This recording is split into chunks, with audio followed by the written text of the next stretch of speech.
बैठिए कृपया। मंचस्थ सभी मान्यवर और मेरे तरुण मित्रों, मैं मार्गदर्शन तो आपको नहीं करूंगा क्योंकि आपकी आयु ऐसी है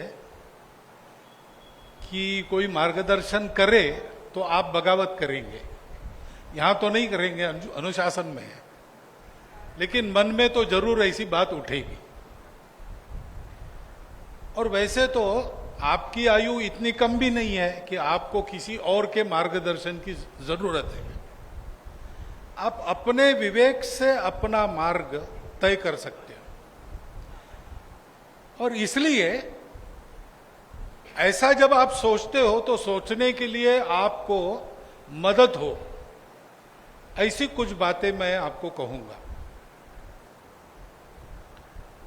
आप पढ़ रहे इसलिए छात्रावास में रह रहे, तो पढ़ना क्या है, क्यों पढ़ना है, ये तय हुआ तो पढ़ना क्या है ये भी तय होगा। तो हम देखते हैं कि पढ़े लिखे विद्वान दुनिया में कम नहीं है, लेकिन जिनका हम स्मरण करते हैं, जिनको हम याद रखते हैं, वो सबके सब लोग पढ़े लिखे नहीं थे।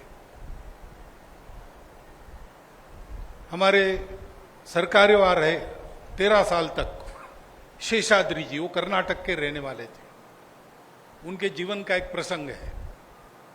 वो बस में यात्रा कर रहे थे तो उनके पास आके एक एमएससी में पढ़ने वाला तरुण बैठा।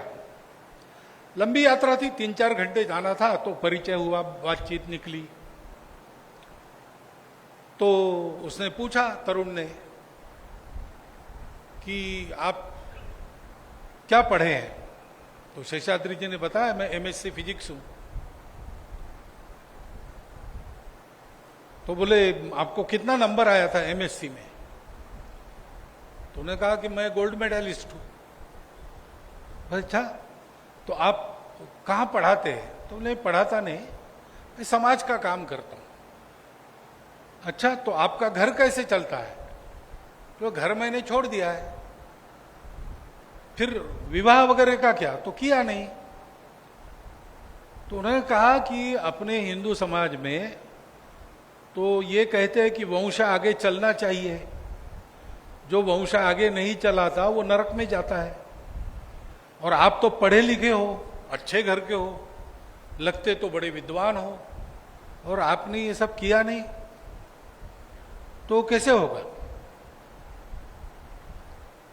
तो शेषाद्री जी ने उसको पूछा कि वंश आगे बढ़ाने की आवश्यकता क्या है? तो उसने कहा कि फिर आपको याद कौन रखेगा? थोड़ा देर चुप रहे। फिर शेषाद्री जी ने उसको पूछा कि आपको अपने परदादा के दादा का नाम मालूम है क्या? तो उसने कहा नहीं, मालूम नहीं है। बोले, अपने पूर्वजों में किनके नाम मालूम है?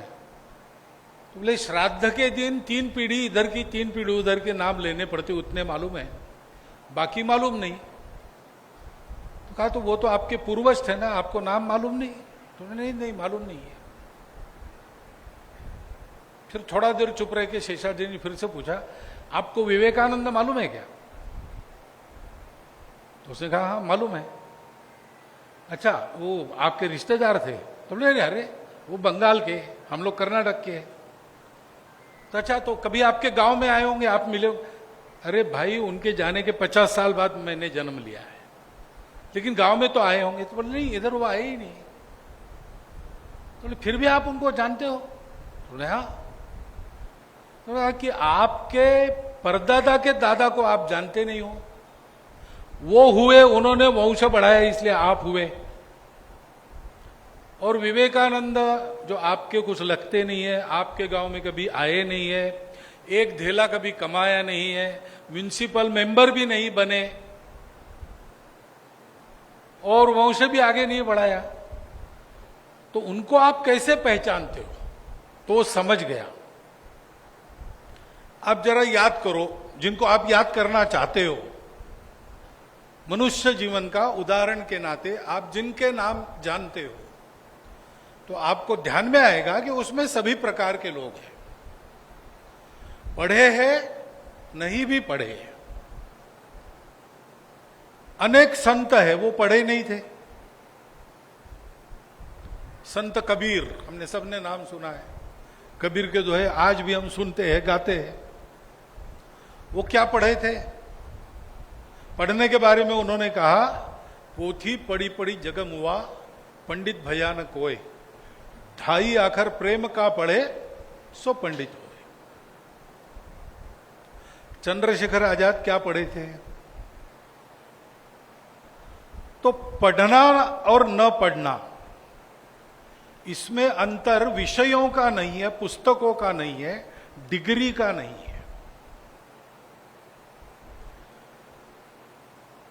पढ़कर आदमी ने जानकारी तो हासिल करनी चाहिए, पढ़ाई होनी चाहिए, शिक्षा सबके लिए अनिवार्य बात है, वो जीवनावश्यक बात है, जीवन का अधिकार है। जैसे रोटी कपड़ा मकान है, वैसे स्वास्थ्य और शिक्षा भी है। परंतु पढ़ने में क्या पढ़ना है?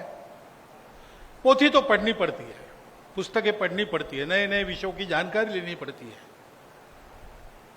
क्योंकि मनुष्य कैसे जीता है? मनुष्य जंगली पशुओं के जैसा नहीं जीता। पशु शिकार करके जीते हैं, एक दूसरे को मारते हैं या प्रकृति को चूसते हैं।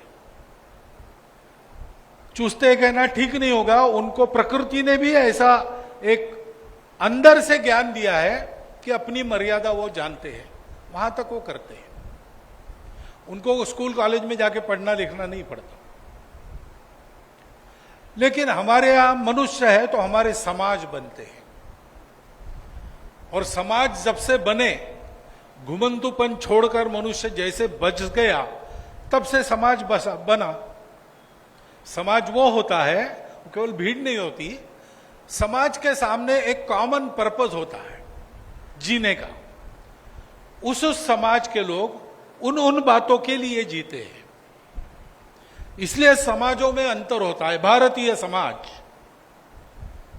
और अमेरिकन समाज, इनके जीने के उद्देश्य में अंतर है, अपना अपना है, सही गलत नहीं कह रहा हूं मैं।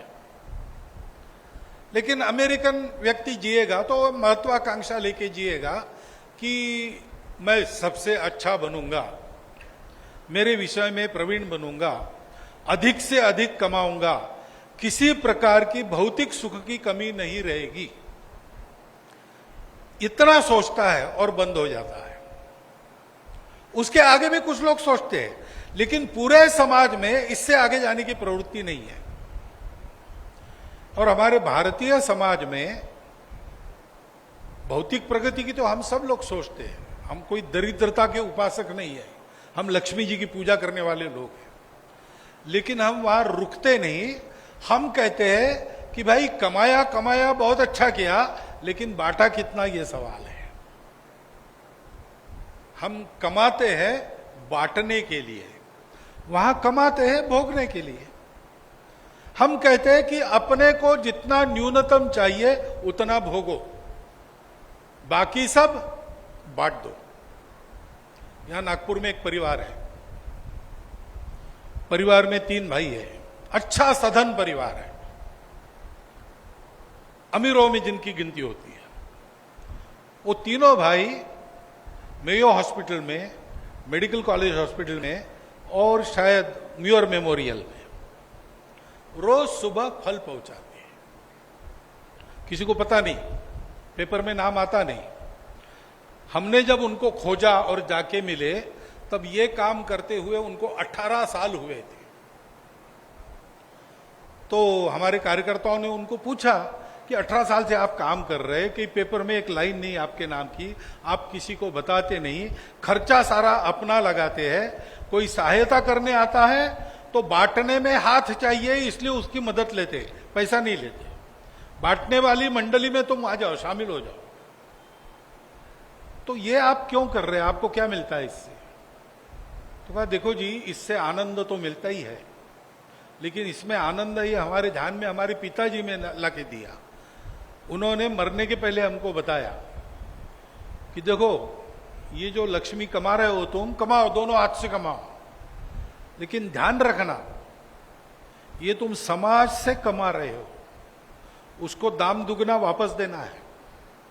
इसलिए समाज में अपना जो स्थान है उसके अनुरूप रहने के लिए, खाने पीने के लिए जितना न्यूनतम लगता है उतना रखो, बाकी तुम समाज के लिए खर्चा करो, नहीं तो ये लक्ष्मी जी अगले पीढ़ी में तुम्हारे हाथ में नहीं रहेगी।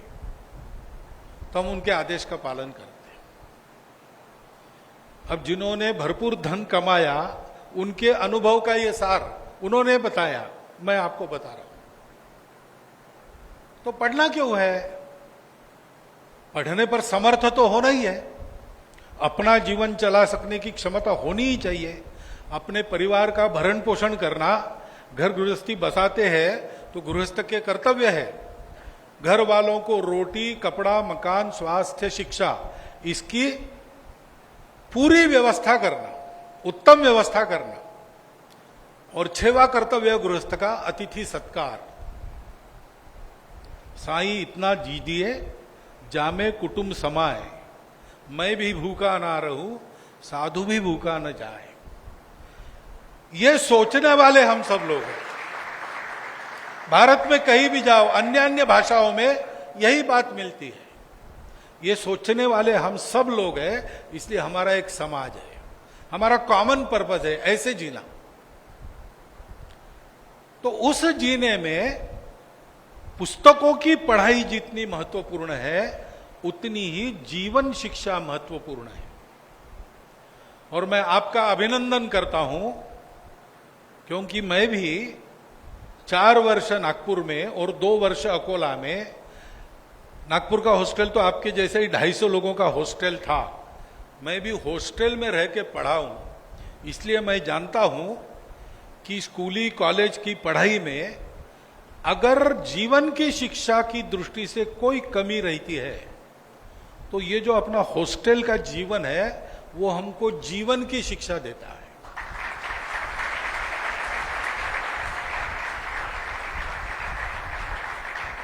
वो देता है, लेकिन हमको लेना है, लेने से होता है।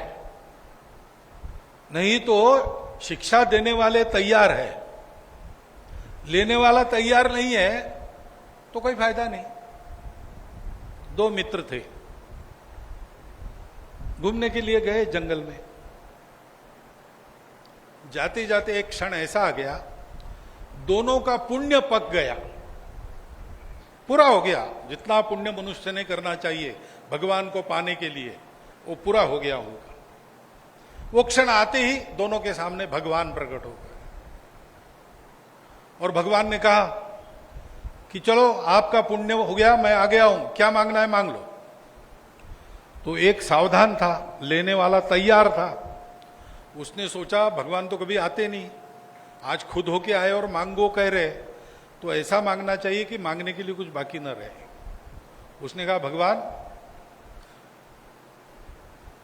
मैं मरने के बाद तुम्हारे धाम आता रहूं तब देखूं कि मेरा जवान पड़पोता सोने के सिंहासन पर बैठकर भरे पूरे परिवार के साथ सोने की थाली में 5 पकवानों का भोजन कर रहा है।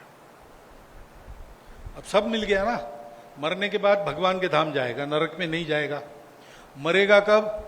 जब पड़पोता जवान होगा तब, यानी दीर्घायुष्य है। और परिवार की स्थिति क्या है? भरा पूरा परिवार है, यानी स्वस्थ परिवार है, और सोने के सिंहासन पर बैठा है, तो प्रभुत्व भी है, सत्ता भी है। और सत्ता कर्जबाजारी नहीं है, सोने की थाली में 5 पकवानों का भोजन कर रहा है, तो समृद्धि भी है। और क्या चाहिए? भौतिक जीवन सुखी, पारलौकिक जीवन सुखी, इसी के लिए तो जीते हैं लोग। तो भगवान ने कह दिया तथास्तु। दूसरे को भी कहा तुम भी मांगो। लेकिन वो हमारा भाई थोड़ा सा वो तंबाकू खाने वाला था और भगवान के प्रकट होने के एक क्षण पहले उसको तलब आ गई थी।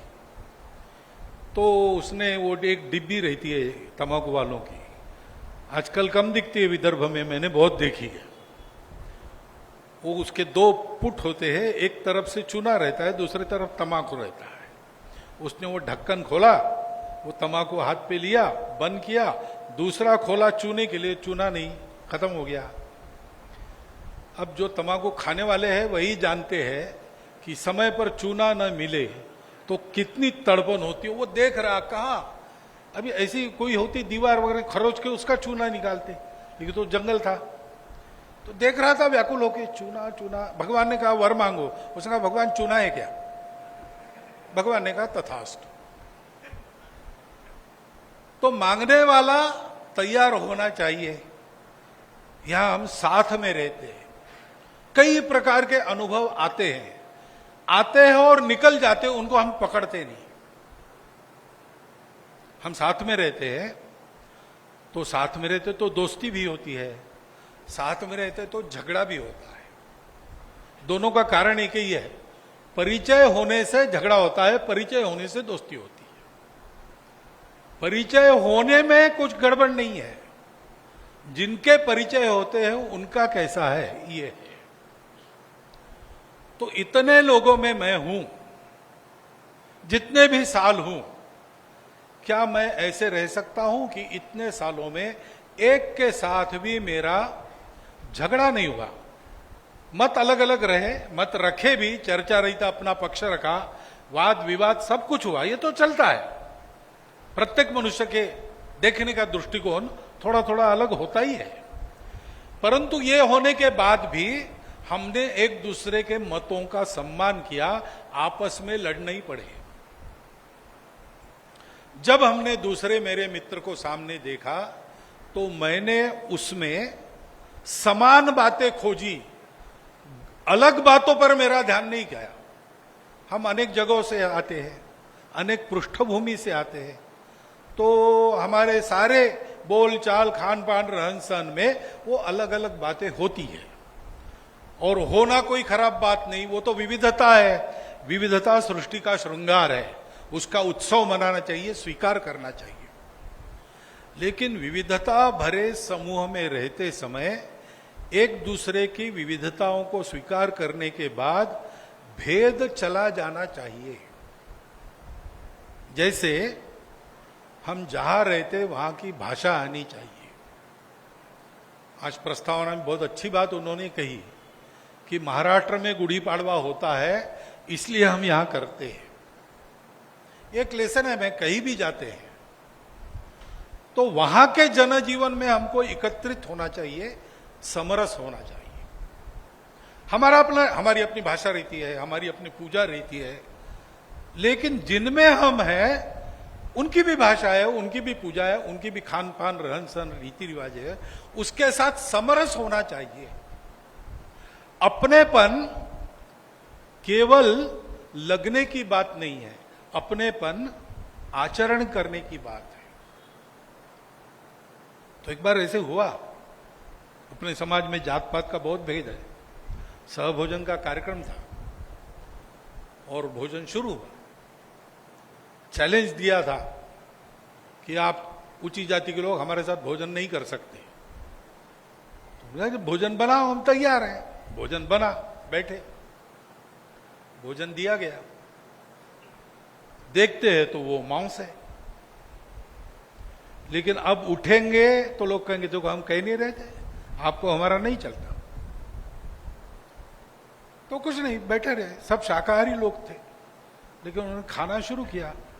उस पर से एक जवान तेज कार्यकर्ता, विरोध में भी तेज होता है, उसने कहा देखो अभी हमने इसमें गाय का मांस डाला है, आपके 42 पीढ़ी नरक में जाएगी।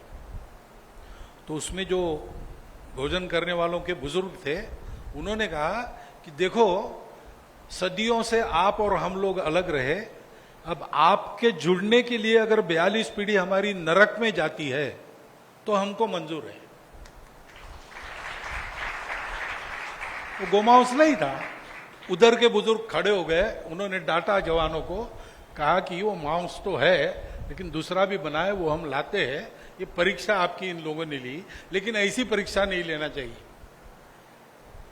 तो अब ये बातें हैं। अब हम बात करते हैं अपनेपन की, लेकिन अपनेपन ये आचरण की बात है, और अपनेपन में अपनों का जो है वो पहले स्वीकार करना, उसमें सुधार की भी आवश्यकता होती है। सबकी सब बातें ठीक रहती है ऐसा नहीं, सबकी सब बातें काला सुसंगत रहती है ऐसा भी नहीं, और सबकी सब बातें अपने को पचेगी ऐसा नहीं। मैं अगर कहीं पर उत्तर भारत में रहता हूं तो वहां तीखा बहुत कम खाते हैं। उत्तर नागपुर में जाके मुझे भोजन करना पड़ा तो खा तो लूंगा मैं, लेकिन बाद में 3 दिन गोली लेनी पड़ेगी मुझे। तो इसलिए स्वीकार करना है यानी ये देख के, लेकिन सामने वाले को मालूम होना चाहिए कि इसका अपनत्व बोलने में नहीं है, इसका अपनत्व करने में है। इसका अभ्यास आप हॉस्टल में कर सकते हो। अपनी पढ़ाई अच्छी करना ये भी एक अनुशासन है। अनुशासन ये बंधन नहीं है। अनुशासन जीवन को मुक्ति की ओर ले जाता है। अभी राखी का त्योहार हुआ, हम कहते रक्षाबंधन, लेकिन उसके बारे में एक कविता नहीं, कविता ऐसी है, बंधनकारी पाश नहीं यह, अरे मुक्ति का है बंधन यह। क्योंकि हम बांधते राखी, आजकल तो केवल भाई बहन को बांधता है, लेकिन समाज में पहले सबको बांधते थे। हम संघ के लोग सबको बांधते हैं। क्यों? हम एक समाज में रहते हैं, परस्पर रक्षा का बंधन हमारा है। वो मेरे समाज का है, मेरा परिचित हो ना हो, मेरे के साथ सब समानता रखता हो न रखता हो, लेकिन मेरे समाज का है तो उसकी चिंता करना मेरा काम है। समाज के व्यक्ति को समाज में अकेला नहीं लगना चाहिए। वो दुनिया के किसी कोने में जाए, उसको खड़ा रहने के बाद लगे कि मेरा समाज मेरे पीछे है। ऐसा समाज में अनुभव आना चाहिए। देखिए, उग्रवादियों ने इस्राएल का एक जहाज भगाया और युगांडा में लेके रख दिया और शर्तें डालने लगे। तो इस्राएल ने क्या किया? अपने कमांडोज भेजे और दूसरे देश के विमानतल से उन सारे उग्रवादियों को मारकर अपने विमान के सारे प्रवासियों को विमान में बिठाकर वापस लाए। विमान तो कंपनी दूसरी थी, विमान छोड़ दिया, अपने सब लोगों को सुरक्षित वापस लेकर आए। एक की बलि देनी पड़ी। और इसलिए ऐसे जिस देश में व्यवहार अनुभव में आता है, उस देश का नागरिक दुनिया में कहीं भी जाएगा, निर्भय रहेगा। ये तो शासन का व्यवहार है, प्रशासन का व्यवहार है।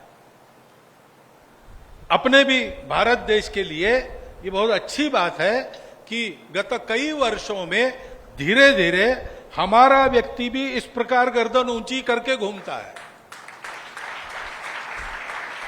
क्योंकि उसको यह अनुभव हुआ है कि भारत शक्तिशाली है। लेकिन इसका प्रारंभ कहां होता है? इसका प्रारंभ समाज में होता है। शासन प्रशासन में यही से लोग जाते हैं।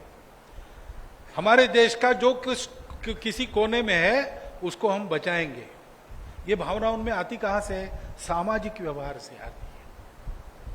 अपनत्व, उसको हम समरसता कहते हैं, उसका ये आविष्कार है। वो केवल होता नहीं है, वो आचरण में दिखता है। और इसलिए हम देखते हैं कि अपनत्व है, अपनत्व कभी संकुचित नहीं होता। जो अपनापन है ना, वो कभी लिमिटेड नहीं होता है। अपनापन ऐसी प्रवृत्ति है कि वो सब में अपनापन देखती है। और इसलिए जैसे भारतीय लोगों को लगता है कि भारत हमारे साथ है, वैसे आज स्थिति ये है कि लीबिया में युद्ध हुआ, भारत के लोगों को तो छुड़ाया ही, अन्य देशों के लोगों को भी छुड़ाया। श्रीलंका संकट में आ गया, दोस्ती चाइना के साथ। मदद कौन करता है? भारत करता है। चाइना थोड़ी मदद करता है, एयरपोर्ट देता है, पूरी जमीन हड़प लेता है, छोटा चाइना बना देता है।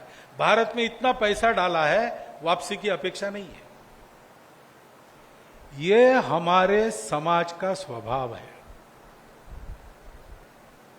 ये हमारे पूर्वजों का स्वभाव है, ये हमारे पिछले पीढ़ियों का स्वभाव है, और हम उनकी संतान कहलाने लायक तब बनेंगे जब इस स्वभाव को हम सीखेंगे। यह स्वभाव जीवन में काम आता है, यही सीखना है। कबीर महाराज ने जब कहा, ढाई आखर प्रेम का पढ़े सो पंडित होए, क्योंकि ये सत्य है, ज्ञान विज्ञान सम्मत सत्य है कि अस्तित्व के मूल में एकता है। अलग अलग दिखता है वो विविधता है, वो उस एकता का अलंकरण है, शोभा है। विविध होने से अलग होना नहीं पड़ता, इसलिए तो हम वसुधैव कुटुंबकम की बात करते हैं। इसको सीखना, मैं पहले अपने आत्मकेंद्रित स्वभाव को छोड़कर अपने कुटुंब का विचार करूं, वो तो करते ही है, हमारे संस्कारों में है, और वो हमारे संस्कार अभी तक चल रहे हैं कि अपना मनुष्य कभी स्वार्थी नहीं बनता, सारे परिवार को संजो के रखता है। लेकिन परिवार शब्द में परि है ना, वो परि एक परिधि बताती है, वो परिधि केवल ब्लड रिलेशंस तक सीमित नहीं है। ब्लड रिलेशंस है उसको कुटुंब कहते हैं, लेकिन अपने कुटुंब का जीवन चलाने वाले जो है, अपने कपड़े धोने वाले कोई होंगे, अपने घर के बर्तन मांजने वाले कोई होंगे, बड़े लोग हैं तो माली होंगे, ड्राइवर होंगे, बाल बनाते किसी हेयर कटिंग सैलून में जाके या कोई नाउ घर को आता है। अपना जीवन कितने लोगों के भरोसे चलता है। अपने घर में कोई पौधा है, कोई वृक्ष है, नीम का पेड़ है, आंवले का है, आम का है, वो अपने पारिवारिक जीवन का अभिन्न अंग बन के रहता है। अपने घर में एक पोपट रखा है, अपने घर में कोई गाय है, बकरी है, कुत्ता पाला है, ये सब अपने जीवन के अंग होते हैं। ये अपना परिवार है। तो परिवार हमको मैं और मेरा से बाहर ले जाता है, और ये बाहर जाना थमना नहीं चाहिए। परिवार के बाद गांव है, जिस गांव में हमारा परिवार है। गांव के बाद अपना जनपद जिला है, जिले के बाद अपना प्रदेश है, प्रदेश के बाद अपना राष्ट्र है, राष्ट्र के बाद अंतरराष्ट्रीय अपना विश्व मानवता है, और मानवता के बाद सारी सृष्टि है। ये प्रगति की दिशा हमारी शिक्षा में यह अपेक्षित है। आपने अक्षर कितने पढ़े, आपने कितना कमाया, ये तो एक बात है ही पुरुषार्थ की, उसको मना नहीं है, लेकिन इसका विनियोग आपने ऐसा किया, इसका उपयोग आपने ऐसा किया कि आप जो एक मैं इस नाते जन्म लिया था, रोते थे, स्वयं को भूख लगती थी, तब बहुत इतना छोटा बच्चा है उसको भूख समझ में आती है, वो रोता है। उसी समय घर में कोई दुर्घटना हो गई, क्योंकि घर का व्यक्ति चला गया, बाकी लोग दुखी होती, ये दुखी नहीं होता, उसको मालूम नहीं है कुछ, उसको भूख लगती है, रोता है, दूध दी शांत होता है। आप जब जन्मे तब आपको केवल अपना भान था। आप जब इस दुनिया को छोड़ेंगे तो आप सारी सृष्टि के साथ अपनी एकात्मता के अनुभव करने वाले सच्चे मनुष्य होंगे। यह शिक्षा है वास्तव में। और इसलिए संत गाड़गे बाबा को हम बड़ा मान देते। क्या पढ़े थे वो? टुकड़ोजी महाराज के भजन आज भी सब लोग गाते हैं। कितने लोगों पर प्रभाव है, कितने लोगों का जीवन उनके स्मरण से बदला है। ये हमारे सारे संत महात्मा जो हमारे जीवन के आदर्श है। विदेशों में कोई राजा है वो आदर्श होता है, कोई धनपति है वो आदर्श होता है। हमारे यहां भी राजा आदर्श होता है, लेकिन जिसने चलकर आया हुआ राज्य पितृवचन के खाकर त्याग दिया, 14 साल वनवास स्वीकार किया, वो राजा, उसको हम याद रखते हैं। वो धनपति जिसने अपनी गाढ़ी कमाई राणा प्रताप को आजादी की लड़ाई के लिए समर्पित कर दी, उस धनपति का नाम हमारे यहां चलता है। हमारे यहां राजा बहुत आते जाते हैं, अभी हमारा ये चलता है ना सिक्योरिटी वाला लवाजमा, पहले पहले मुझे बहुत अच्छा लगता था, क्या बात है। एक बार पूना स्टेशन पर सुबह 4 बजे उतरा, सब लोग थे, स्थानीय पुलिस भी थी, अपनी ड्यूटी उनको अच्छी करनी ही पड़ती है, दिखानी भी पड़ती है। अब 4 बजे स्टेशन पर सुनसान, कुछ लोग जिनको रहने के लिए दूसरी जगह नहीं, रात भर रहना है, दूसरी गाड़ी पकड़नी है, वो फटे लख्तरों में वो सोए थे। हम जा रहे थे, लेकिन पुलिस अपना डंडा पटक रही थी, सीटी बजा रही थी, तो लोग जाग के देख रहे थे। तो जाते जाते मैंने सुना एक दंपति ऐसी ही फटे हाल, वो जाग के वो पत्नी पति को पूछती है कि कौन है। तो वो पति कहता है लगता है कोई बड़ी मछली फंस गई है। तब मुझे पता चला कि लोग हमको कैसा देखते हैं। ये ठाट बाट वगैरह है, रहते हैं, किसी को मिलते हैं किसी को नहीं मिलते, इसका क्या अर्थ है भाई। याद तो लोग ठाट बाट वाले को नहीं करेंगे, विवेकानंद को करेंगे। हमारे देश में तो उन्हीं को करेंगे। हमारे देश में कई बार राजनेता जाते हैं, हम खड़े होते ही है ऐसा नहीं है। हमारे देश में कई बार अमीर लोग गुजरते, हमको पता भी नहीं रहता, सोशल मीडिया वगैरह इतना प्रचलित होने के बाद भी। लेकिन कोई दिगंबर जैन मुनि जा रहे, सब लोग नमस्कार करते। कोई भगवा पहन के आता है, हम पूछते नहीं कौन है, कहां के, कैसे, भगवा है, नमस्कार। क्यों? क्योंकि सब छोड़ दिया। उनके पास कुछ नहीं है, लेकिन उनके पास जो है वो किसी के पास नहीं है। ये हमारे जीवनादर्श है। हमको त्याग पूर्वक भोगने का आदेश है। तेन त्यक्तेन भुंजीथा ईशावास्यमिदं सर्वम यत्किंचम जगत्याम जगत तेन त्यक्तेन भुंजीथा मां गृधः कस्य सिद्धनम। भारत का सम्मान सारी दुनिया में इसके लिए है। भारत चंद्रमा पर गया, हमारे लिए बड़ी गौरव की बात है, स्वाभिमान की बात है, हम भी कर सकते हैं।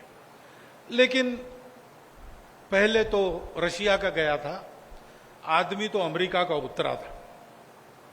अब बिना उनकी सहायता के हम जाएंगे? हमारा पराक्रम है ही। मैंने कहा था ज्ञान के विज्ञान के भी क्षेत्र में हम बढ़ चलेंगे, नील नभ के रूप के नव अर्थ भी हम कर सकेंगे। लेकिन आगे है भोग के वातावरण में त्याग का संदेश देंगे। भोग वृत्ति पर जीकर दुनिया सहित विनाश के किनारे पर पहुंची दुनिया आज भारत से त्याग वृत्ति से कैसे जिया जा सकता है, इसके उदाहरण की अपेक्षा कर रही है। दूसरा रास्ता नहीं है उनके पास। और हम उस भारत की नई पीढ़ी है, 57% है, जो आने वाले 50 वर्षों में अपने बूढ़े होने के पहले भारतवर्ष को विश्व गुरु बनाएंगे।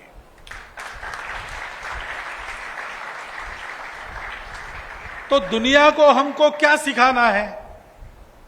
दुनिया हमको यह सिखाना है, दुनिया में हमको हमारे उदाहरण से सिखाना है। वो हमारे पूर्वजों का आदेश है, एतद्देश प्रसूतस्य सकाशात अग्र जन्मनात् स्वम स्वम चरित्रम शिक्षेरन पृथिव्याम सर्वमानव।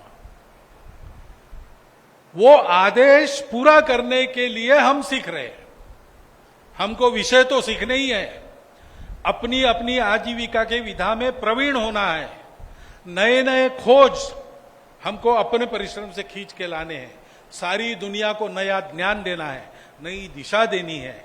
लेकिन भौतिक ज्ञान के साथ साथ हमारे आंतरिक ज्ञान के आधार पर जीवन शिक्षा देनी है, जीवन की दीक्षा देनी है। इसको ध्यान में रखकर आप अपने कॉलेज में भी पढ़िए, अपने छात्रावास में भी रहिए।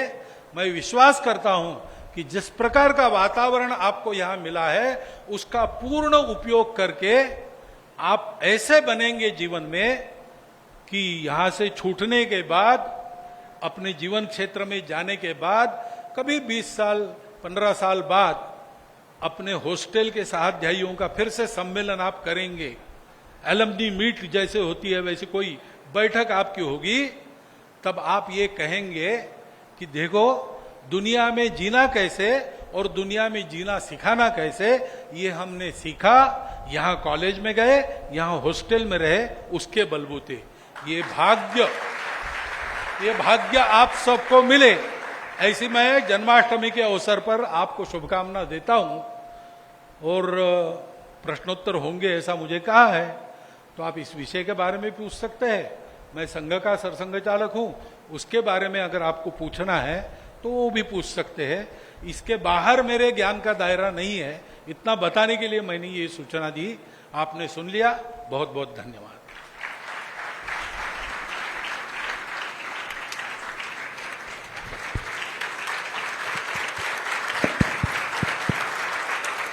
धन्यवाद सर आपका।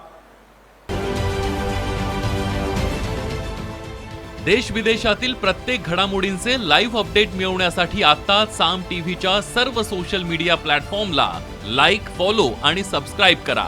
तसंच सर्व नोटिफिकेशनसाठी बेल आयकॉन प्रेस करायला विसरू नका।